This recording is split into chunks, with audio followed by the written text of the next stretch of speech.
Well, thank you again, everyone, for joining us. If you saw the email last night, the title of the talk is Wuv Twoo Wuv. And, of course, that comes from one of our favorite movies, The Princess Bride. And Reverend Lori and I had a unique opportunity some years ago. One of our friends from the Durham church was getting married, and she asked us to officiate the wedding. And she and her husband were fans of The Princess Bride. So we actually got to say that line as we officiated the wedding. What brings us here today is Wuv Twoo Wuv. And I guess we could actually say that each and every day, but we just perhaps don't realize it. We don't take time to notice it. We don't feel it. We don't think about it. So today we're going to embark on a fool's errand, I guess is the best way to put it, is to try to describe that which is indescribable. You know, in the olden days when they were drawing up the first maps of the ocean as the explorers went out, they would get so far and then get no further, and they would draw a line on the map, and they would mark beyond that line, here there be dragons, here there be dragons.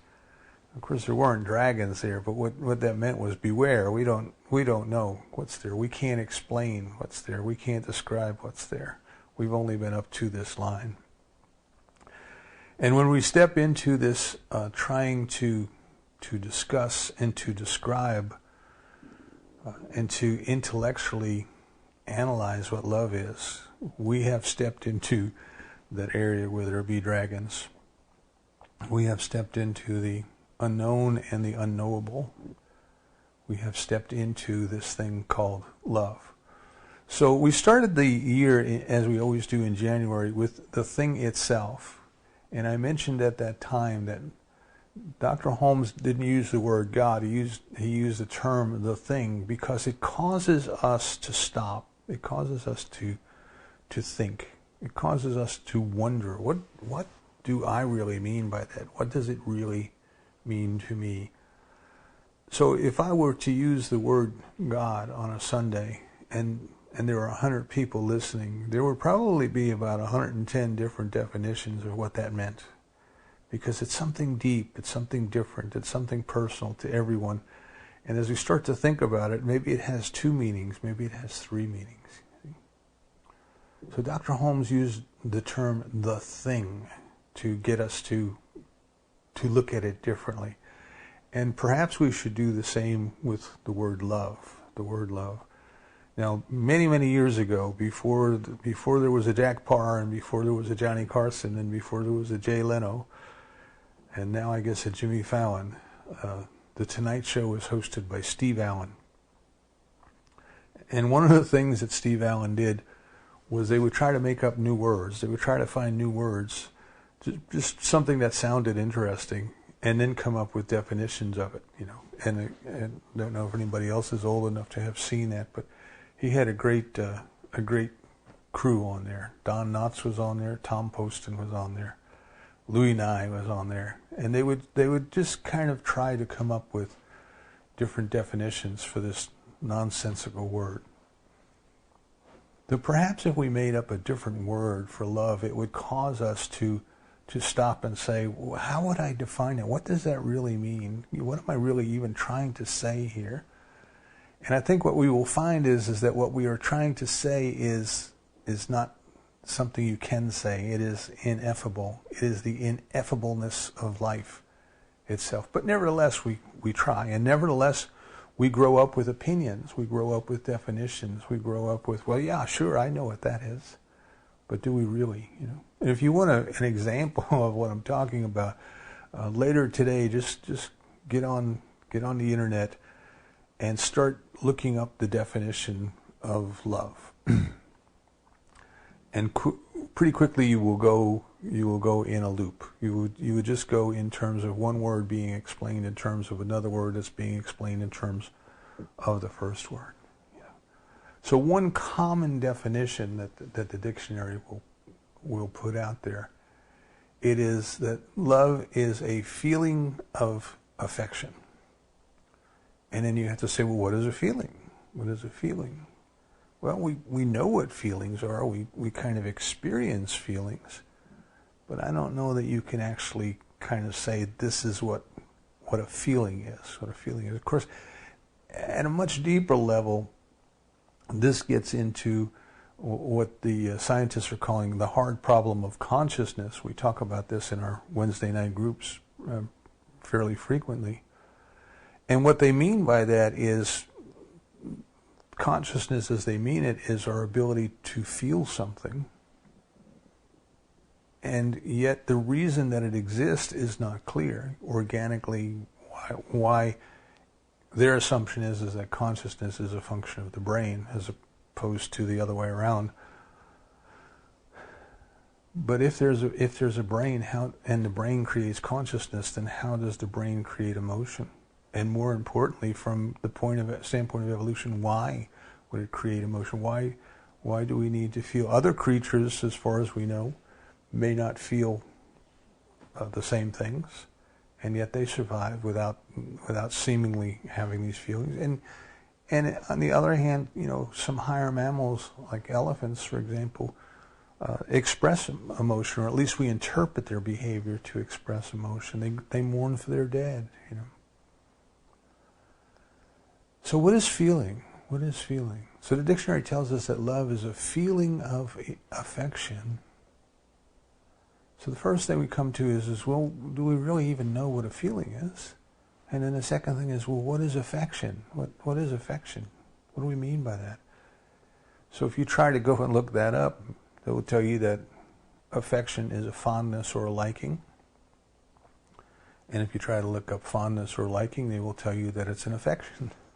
Right? So my only point here is that when you try to take something that is so personal, so based on something that is beyond our intellect, that is down in our heart, not up in our head. This is why we talk about falling in love, by the way. We fall out of our head, we fall into our heart, right? And we are in this magical place where logic and reason no longer rule. We are in love. We are in love. So the dictionary definition of love cannot possibly do justice to whatever it is that the experience of love is for each and every one of us. And then we have the possibility that my experience, what I call love, and your experience, what you call love, two entirely different things. So we may be using the same word, we may be holding different interpretations of what that word means, and we're carrying on a conversation about love, but we are actually not carrying on a conversation.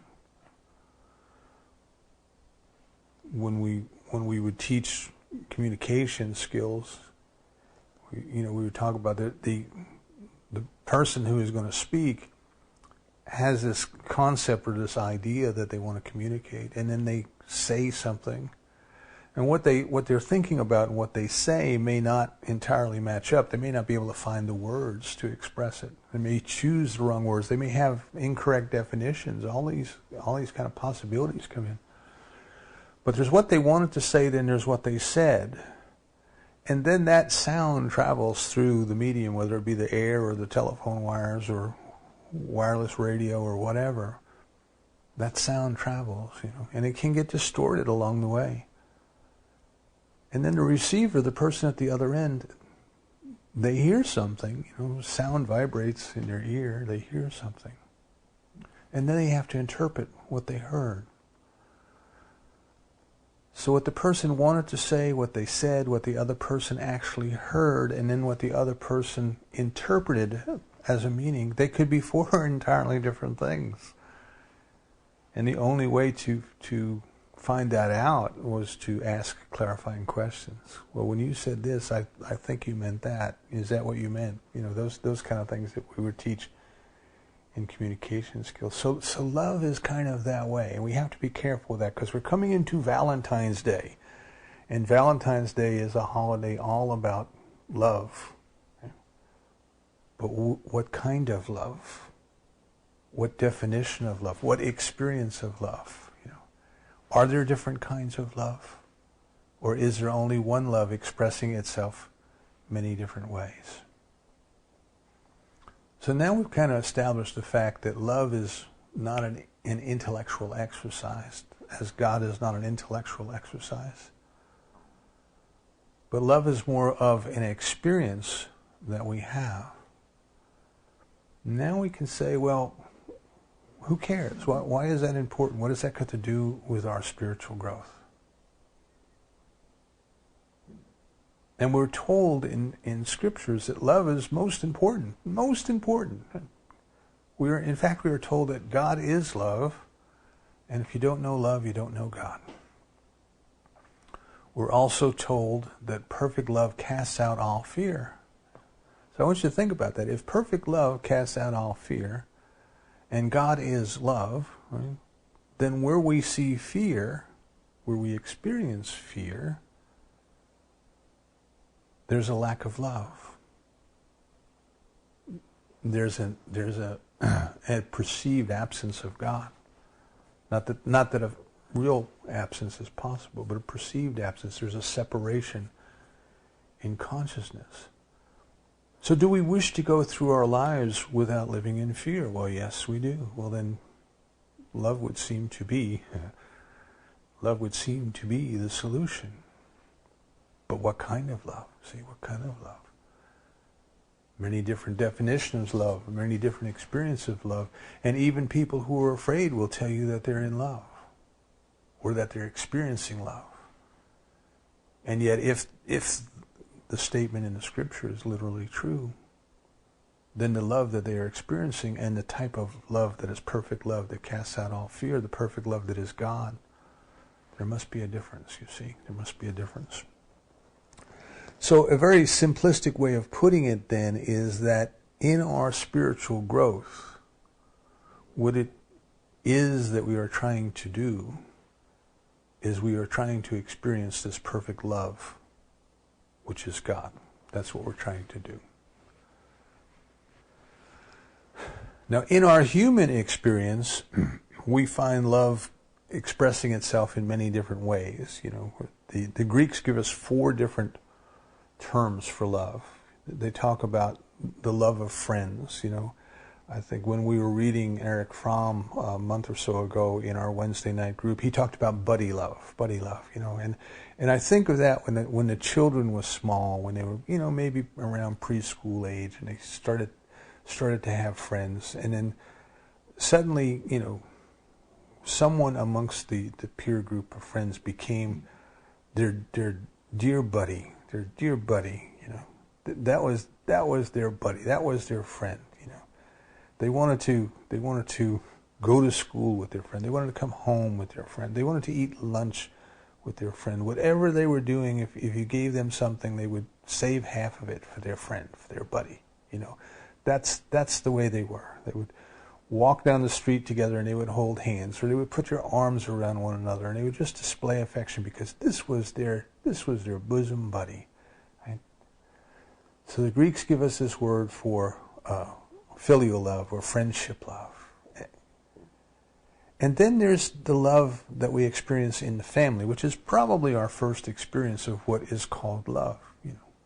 We are born into a family, we have siblings, we have parents, we have grandparents, we have aunts, we have uncles, we have cousins, we have all these other people who more or less are our tribe. There are people. And we are told to love them. We are told that they love us, and we are told that we should love them back. So even when we're very little, even when we're too young perhaps to even understand language, our parents or our grandparents will pick us up out of the bassinet and kiss us on the forehead and say, I love you. You're beautiful. I love you. And we hear this. But what does that mean to us? So what does that mean to a small child? Certainly it feels good to be loved. Certainly it is wrapped in warm and tender feelings, and we start to kind of maybe say, well, these warm and tender feelings, this must be what love is all about. And it goes deeper then as we grow. We start to learn that there's a certain bond within our families. You know, there's us, and we are this way, and other people, well, they are some other way, and our love then is kind of isolated to our little circle of family, and perhaps some friends that we start to bring in. But it's not an all-inclusive affair. See, there's not an all-inclusive love. It's not a romantic love. It's just a feeling of belonging, a feeling of we. Let's put it that way for now. Feeling of we. And then, of course, we grow older, and we start to become old enough to enter into relationships. We start to become old enough for us to bring about the next generation, you know. And this is where the Greek word is eros, for erotic love. And in some cases they talk about romantic love. I don't know that they're necessarily the same. But we have a desire to be with another. We have a strong desire. And typically an irrational desire. You know, people do crazy things when they fall in love. I think of King Edward giving up the throne, you know, so he could be with the woman that he loved. So life then is calling us forward into a role, into a relationship, into bringing forth the next generation of life that it needs. And we're told that this is love, see. We are told that the appropriate place to express this kind of desire is in love. And we kind of learn to equate the two, and they're not necessarily the same, right? But that's what we're told. That's what society tells us. So we kind of go through this period of trying to understand what love is in terms of a desire for a close relationship with another person. And then what the Greeks will tell us is we move through all of these different phases, almost like an evolution of love, the evolution of love. We move through these different phases into agape love, or divine love, or the idea of the type of love that God has for us, you know. And again, using the word God, it's kind of difficult because that conjures up images for people, perhaps of an old man with a white beard sitting on a throne, and that's not at all what we're talking about. But we're talking about divine love, divine love. And Plato even goes a little bit deeper. He kind of shows us what he calls the ladder of love, the ladder of love.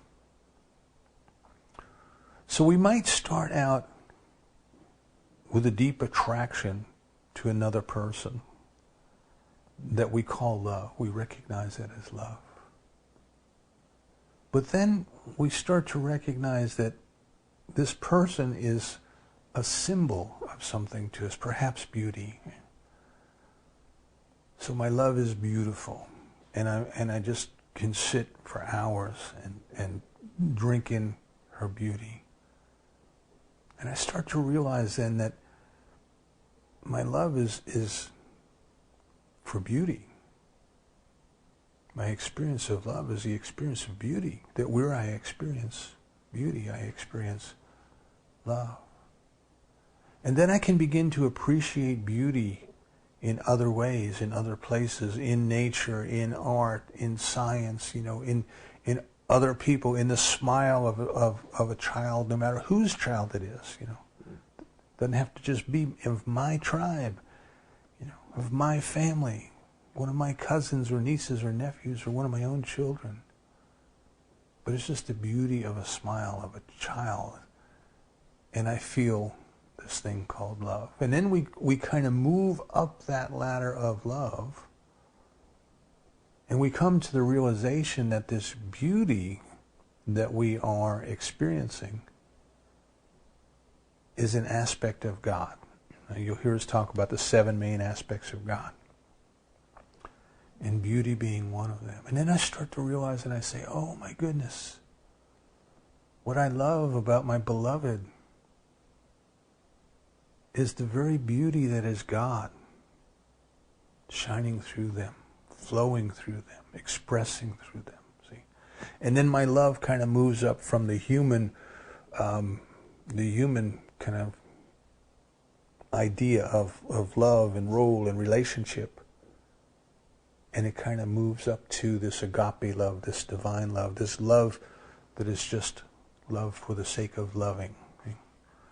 Now, another way that we can look at this is that in our human experience of love, you remember I talk about the 3 levels of consciousness a lot.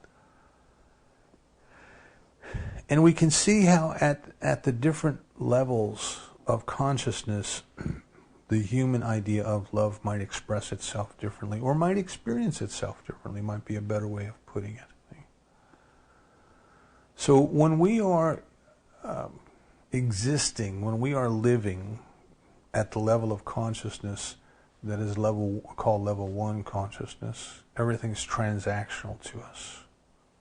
Even our relationship with the divine is transactional. Our prayers are typically a begging, a pleading, a beseeching, and an asking the divine to do us a favor, to change something that it has already set into motion or allowed to be set into motion, but to do us a favor and then to change that. Right? Remember, we talk about that level that the power is all out there, and we are trying to figure out how to manipulate that power to do what we want it to do. So think of a small child trying to get mommy and daddy to buy it something that they don't want to buy it. It'll be persistent. It'll keep asking. It'll keep coming at it from different ways, because the child's whole success depends upon getting the parents to give them something. And when we are in that level of life, when we are in that level of maturity in our consciousness, very often love or loving relationships take on this transactional quality. Love is an exchange. Love is an exchange, or an item to be bartered in an exchange. So people will go into a relationship for comfort, for companionship. Excuse me, let me get a drink of water.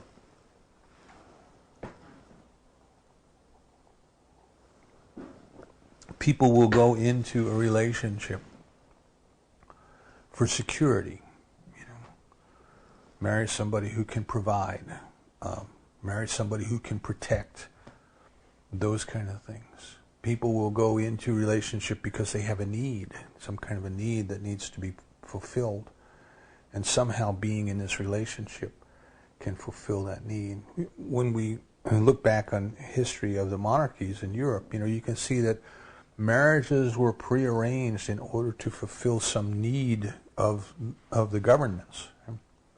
Need to keep the wealth all in one place, need to keep the power all in one place, the need to produce heirs, and if the relationship didn't fulfill that need, then the relationship was no longer. Right?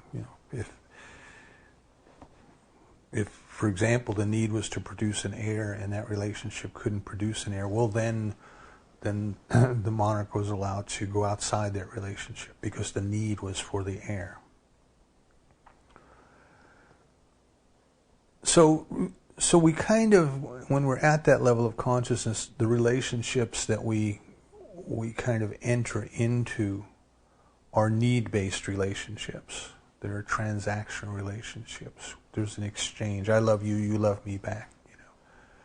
And there's this idea of that love being a conditional love, conditional based upon whether or not that need is getting met. You'll hear people say this from time to time, celebrities, when they get divorced, there'll be an article in the paper, or they'll be on a talk show, and they'll say something like, well, my needs weren't getting met, so I had to move along, I had to go to a different relationship.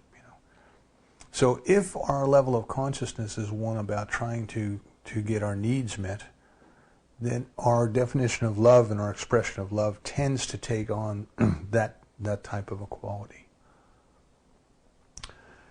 And that's just one expression of love. Right? I'm not saying it's a bad expression of love, but it's an incomplete expression of love. But what tends to happen to us, even if we enter into our relationship that way, what tends to happen to us, it's possible that happens to us, is we kind of enter into a deeper experience of love. an emotional love, a deep caring, a deep attachment, a deep concern for the well-being of the other person. I don't know, see, this is what I say, I don't think romantic love is quite the right term for that, because romantic love kind of has a connotation of something that's not realistic, right? Something that is just exaggerated and exaggerated expectations, and as long as we're in love, you know, the world will be forever. There'll be music playing and all this kind of stuff. It's stuff that you see in the movies. I love the movie, I think it was A Naked Gun with Leslie Nielsen and Priscilla Presley, and they fall in love, and in the course of like one evening they do about 3 or 4 days worth of things. They go to the movies, they go to the beach, they go to the amusement park, they're laughing, you know, time is completely distorted for them. That's what I think of when I think of romantic love. But I'm thinking of a deeper love, a love that is a bond, a love that is a true emotional connection, a love that is a true admiration of and respect for our partner. We are now joined, if you want to think of it that way. We are now joined at the soul. And this kind of fits into the second level of consciousness. With the second level of consciousness is when we start to move away from thinking of everything in terms of our needs. And we start to think in terms of, how am I to learn and how am I to grow? And when we are in this second type of relationship, I think this is when Plato is talking about we move from beyond the fact to say, oh my God, you're so beautiful, to saying, oh my God, you're so beautiful, and beauty itself is beautiful. And beauty itself is an expression of God, you see. So we start to grow in our understanding.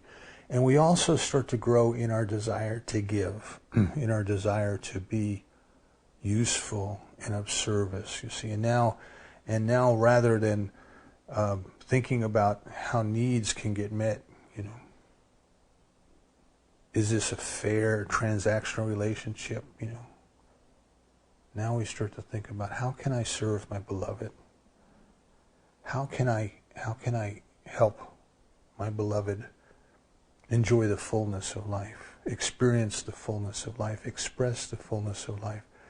And how can I help my beloved to grow? And that becomes our interest as we start to move through that second level. And then we come to the agape level, the unconditional love level, which is love for no reason. You know, I don't want anything from you, and I'm not trying to serve you in any way. I will, but I'm not trying to. But I just love. I just love. Now, this is the agape love. This is the divine love. This is the love that Augustine says is a legitimate concern for the well-being of another. A legitimate concern. What is it that I wish for another when I am coming from this place of unconditional love? And really what I wish is their true happiness. True happiness. That's all I wish for anyone. Their true happiness. See? Not looking for roles, not looking for relationships, not looking for, you know, comfort or security, all of those things. Just true happiness. True happiness. This is the unconditional love that I believe that the Greeks are talking about when they say agape love, divine love. Now, if you want to stop and think about this, the divine does not do anything based on need. Our experience here in life is we do things because we need to, you know. How many people would get up and go to work in the morning if you didn't have to, right? If you didn't need that paycheck? I always laugh when you ask people when we were doing the Finding Your Life Mission workshops, we say, what would you do if you hit the lotto tonight for $500 million? After you called your boss and told them you quit. You know, most people wouldn't work at the jobs that they're in if they didn't need a paycheck. So the very idea of work is coming out of this idea of need. And as I say, when we're in that need-based place in consciousness, our relationships, we're coming from a place of need. And of course, you know what happens if you're coming from a place of need and you go into a relationship from a place of need, you know what you're going to get, right? You're going to get a needy person. But it's okay. Sometimes we grow from there. See, sometimes we can kind of spiral upward together, no matter where we enter this idea of love. But the divine doesn't need anything. For us to think that God needs our love, which is some religions have taught us, I want you to think about that. I can't remember who wrote it, but they said that would be like us standing here on the face of the earth in the middle of the day, shining our flashlights back at the sun. You know, the sun does not need us to shine our flashlights back at it. The sun emits light because that is what the sun does. And God loves because that's what God is. So now we need to recognize that this divine love, this idea of divine love, is not a need-based love. It is not a transactional love, even though we may have learned, in religion growing up, if you behave a certain way, God will love you, and if you behave another certain way, God will be very, very angry at you. But the divine is pure love. And the divine already is the fulfillment of love. It doesn't have to grow in love. It already is beauty. It already is truth. It already is peace. It does not have to discover those things through a loving relationship. That's our path. That's not its path. So now we have to come to some better understanding, intellectual understanding, or better definition of what is love. What are we talking about when we talk about love? And the best definition that I have, the best working definition that I have so far, is that love is the experience of unity. Love is the experience of oneness. That in all of these different human expressions of love that I have described, there is in there somewhere this feeling of unity, this feeling of oneness. So we are born into our family, and our family tells us that they love us, and we are taught to respond back by saying we love them back. And they are our family. We are one. See, so there's this inherent feeling of oneness that we have. A patriot loves his or her country because it is theirs. They feel one with it. You see, there's this feeling of oneness. The two school children who are deep buddies, right? They feel a connectedness. They feel a oneness. They feel a togetherness. As we start to grow and we enter in loving relationships, we feel one with our beloved. We feel, and then we become parents and we have our own children and we feel at one with them. You go by the newborn section. I don't even know if they let you do this anymore. If you go by the newborn section in the hospital, and you could see all the little babies in the bassinets in there. The different families would be at the glass, and they would be picking their baby, they were picking their relative out of all of the others, Oh, look at how precious this one is. Look at the curly hair, just like Uncle Joe's curly hair, Just like Grandma's coloring. Look at that, beautiful. And if you step back far enough, you look, all of the babies are beautiful. All of the babies are precious. But there's something unique, you see, that the families can pick out. There's something special. And this is our child. This is our beloved. See? So we start to experience that. But again, it is the unity, it is the connection, it is the oneness. So love is the very experience of oneness. And if we stop and go back to what do we think about God, we've been talking about for the last month, is that God is the oneness. God is the singularity. God is the perfect unity that the theologians talk about.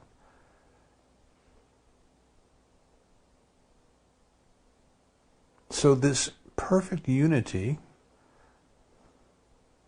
expresses itself through multiplicity. Through multiplicity. The one becomes many. The opposite of e pluribus unum. The one becomes many. But we are each an expression of that perfect oneness, that perfect unity. And there's something within us that desires to experience that perfect oneness and that perfect unity. Again, this is our compulsion to love. We can't help ourselves. We can't help ourselves but fall in love.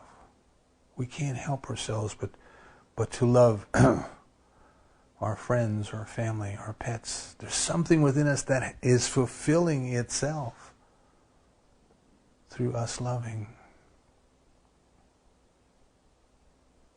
And what we are doing is we are moving back to that experience of oneness, that experience of unity, the experience of God itself. We are moving back to it as individualized expressions, each carrying a unique background, education, and experience. That's what we're doing. That's our spiritual journey. We come from love. We live in love, but we don't quite understand what that is, and we don't quite know what that means. But by God, we know we're in love.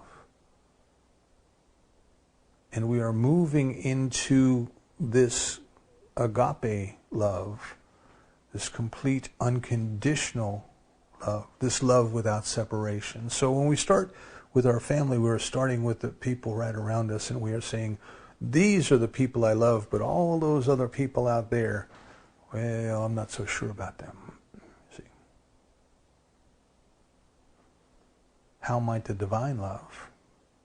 Well, the divine must love all equally the same. We are all part of it. The scripture tells us that the divine sends its rain to fall on the just and the unjust alike. We are the ones who make the separation. The divine does not make the separation. So as we start to grow into this experience of unconditional, of agape love, we realize that everyone, all things, all people, the people we call good, the people we call bad, all people are one with us and we are one with them. And there's a love there. This is why we're told, love your enemies. Love your enemies. I think someplace else says, don't just pray for your family and friends. What's good is that? Pray for the people you don't love. Pray for the people you don't like. Because what that is doing is, it is moving us or causing us into finding the very presence of the divine within even the people who we would consider to be evil, and finding something good to love there. In the movie The Razor's Edge with Tyrone Power, I think it's 41 or 42, maybe 43, there's a scene where Larry Darrell meets with the guru in India. Larry Darrell is searching for the meaning of life. He's come from the First World War, and his world is turned upside down, and he's trying to find meaning, which we do after traumatic events. And he goes and he studies with the guru, and the guru tells him there's three major paths to God. There's the yoga of knowledge, the yoga of service, and the yoga of love. And if we follow which of those three paths appeals to us most, that when we get to the end we will find out there was really only one path. Now some teachings add a fourth path, which is the yoga of meditation, and we talked about that a great deal in the last month. But the yoga of love is considered by many teachings to be the easiest and the surest path to God.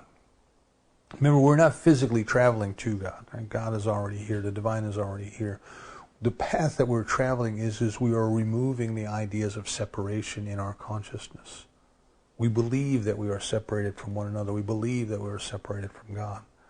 And our path is to dissolve those beliefs, to come to a deeper understanding of this unity, to come to this deeper understanding of the oneness, to come to this perfect love that casts out all fear. So, of course, the reason that love is easy is because we're going to do it anyway. Right? We can't help ourselves. We are going to fall in love anyway. And it's enjoyable. It's like the grandparents holding that little baby and kissing it on the forehead and telling it how beautiful it is. And the child may not understand language, but the child understands this feels good. Being held feels good. Being loved feels good. Being told you are precious feels good. So we're going to be in love anyway. It's very pleasant to be in love. So if we make love our path, you see, we are more likely to stay on it. There's two kind of things to consider on our journey. There is one path that is going to be very appealing to us, and there's another one that we're going to avoid like the plague. And the one that is very appealing to us, we are likely to stay with. And the one that we are avoiding like the plague, that is the one that represents our greatest opportunity for growth. So I liken it to going to the gym. You know, you look at all of the different machines in the gym, and you look at all the different exercises that people are doing, and you look at one and you say, ooh, not for me. I'm not going to do that one. Boy, when I try to do that one, it just kills me when I try to do that. That's the one you need to do, you see. That's the one that holds the greatest growth for you. I'm not saying go out and grab a 500-pound weight and hurt yourself. But I'm saying if you can lean into that, if you can lean into that thing that you're trying to avoid, there's good growth there. There's good growth there. So we then come to this idea of love as our spiritual path. We come from love, we live in love, we grow in love, and we return to this unconditional agape love. And along that path there are going to be people and places and things that are very easy for us to love. And we should love them with our whole heart. We should love them with our whole soul. We should throw ourselves into devotion to them. To genuinely caring about their highest good. To genuinely caring about their well-being.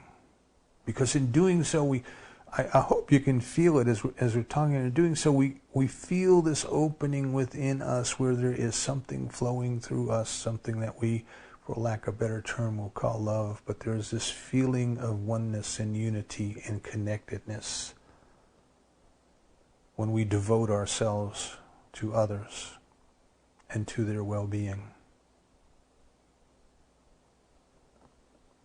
And then there are going to be people that are most difficult for us to love.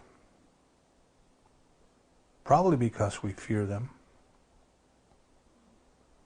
And deep entrenched fear leads to hate. And we hate them. But that is our greatest growth. If we can learn to find that spot within this person that is separated from their behavior. If we can learn to recognize that they too are an expression of the divine, that they too are doing the best they can with their current level of understanding. And if we can love that place within them unconditionally, then we can grow. And for many of us, it's very hard to do.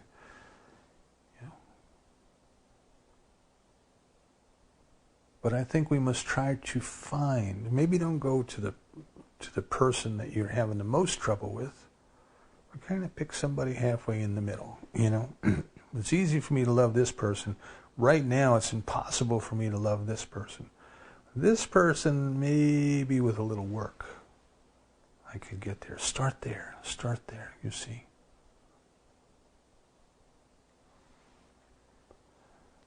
The Buddha asks us to consider a mother's love for its only child.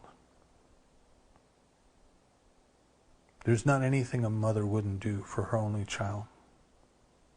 There's not anything a mother wouldn't forgive of her only child. She loves it unconditionally.